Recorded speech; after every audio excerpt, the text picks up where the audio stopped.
Okay, this question is from Butters1214. You're asking about choosing a team for your son. We've got two options. He's a U8, or he's 8 years old. You're playing, or U9, U8 or U9.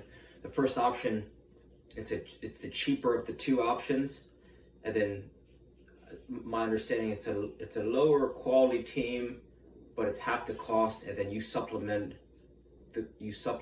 this training, this team training. So maybe this is like a rec team, and then you supplement this rec team with additional skills and drills, small group training. The second option is it's the total cost of option one, right? So option two is if you combine the cost of the team and small group training, that would be the total cost of option two. And the benefits are it's a mid to high level team. There's a full-time coach.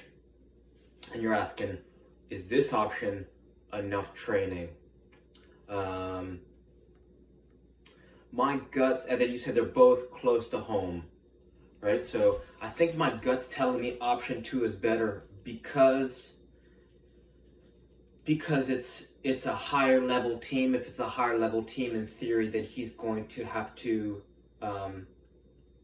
just by like osmosis or assimilation, right? He's going to have better competition. At option two, he's going to have he's going to have a better coach, right? A better quote unquote master, right? He's going to, in theory, the better coach will be able to more effectively lead the team. And you could argue that the technical skills that he'd learn at option two will be, since he's training with higher level kids too, then I think that would make this, whatever skills they're teaching him, more effective than doing, splitting up, like kind of, going this place for this thing and this thing for this thing. It's like option two just seems the simpler of the options. I think I would also choose, right, like if whatever coach had better energy, was more excited to coach, I think that would be also a good indicator. Or who has a better track record.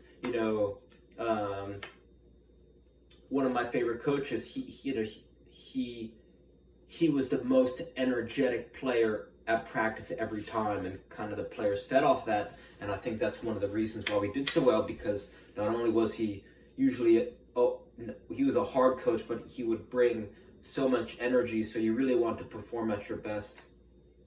I would say the second option is better because it simplifies your schedule, and I think this actually allows you to supplement his training. There's a quote that goes, there's diamonds in your backyard, which means, maybe there's, you, especially at U8, you kind of want to give him diverse, you want to thicken his athletic foundation, right? So maybe there's gymnastics, maybe there's taekwondo, kickboxing, Pilates, right? There's acrobatics, right? Get him. I would, if it's possible, if there's high level movement trainers, I think that'll help distill in him some discipline and some great movement training that can help build his just be able to build him up just from get a more diverse, a thicker foundation of his development, right? If he's got a soccer coach and he's also got a kickboxing coach, or he's got a gymnastics coach, I think it will help him develop his awareness as a player, and he's going to develop faster than some of these other players if he's just getting, even if it's an hour, or he's doing an hour a week of kickboxing or an hour a week of gymnastics. I think, or Muay Thai, even Taekwondo, something. I think that would be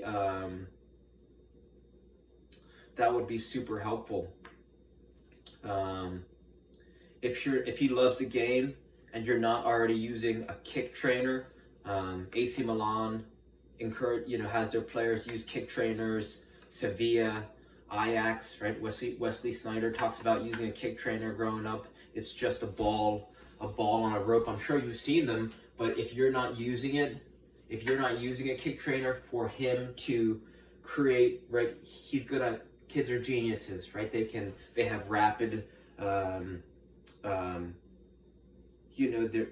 emulators. He's gonna copy your words, the things you do, the things you say. So if you can show him, give him a model for what using, just a simple, 1 second.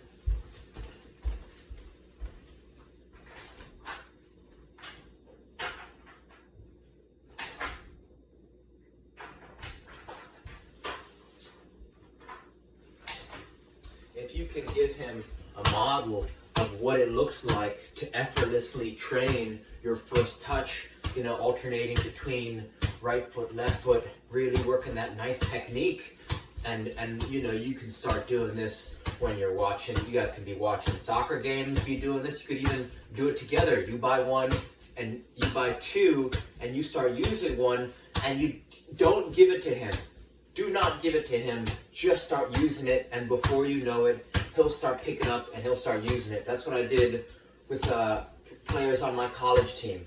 I didn't tell anyone to use it. I just showed them what it looked like, me using it, and then before you knew it, some of them started picking up and were kicking it, right? And it's monkey see, monkey do. Simple principle. No teaching required. He'll just learn by watching.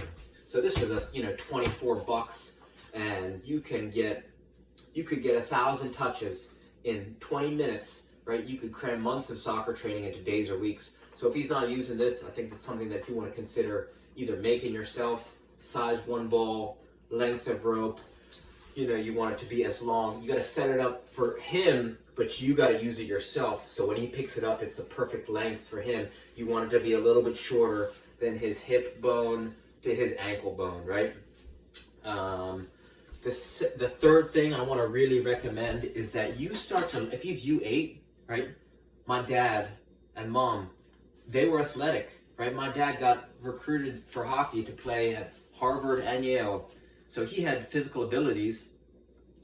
They drove me, that we spent 10,000 plus hours going across the whole entire world playing soccer, yet they didn't spend a little bit of time each day learning how to juggle, first with a balloon, then maybe using a hacky sack. And if both my parents could have spent just a little bit of time juggling, then we could have juggled at picnics, barbecues, vacation, after school, before school, after games, before games, during tournaments, right? It would have been just a fun way to create joy within our family. My older brother played soccer for 12 plus years, right? He could have played in college, decided not to. Even when I was in 4 years in college, whenever I was home, it's just these little moments that could have sparked joy between us.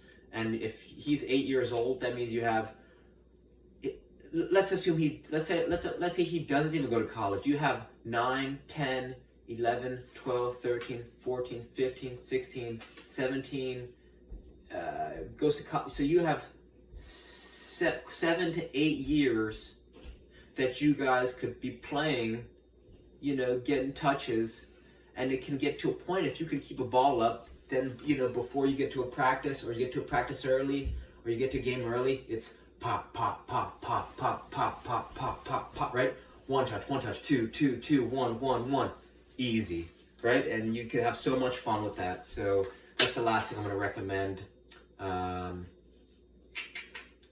Reach out with any questions, and I hope this helped. Option 2 is my vote. All right, thank you.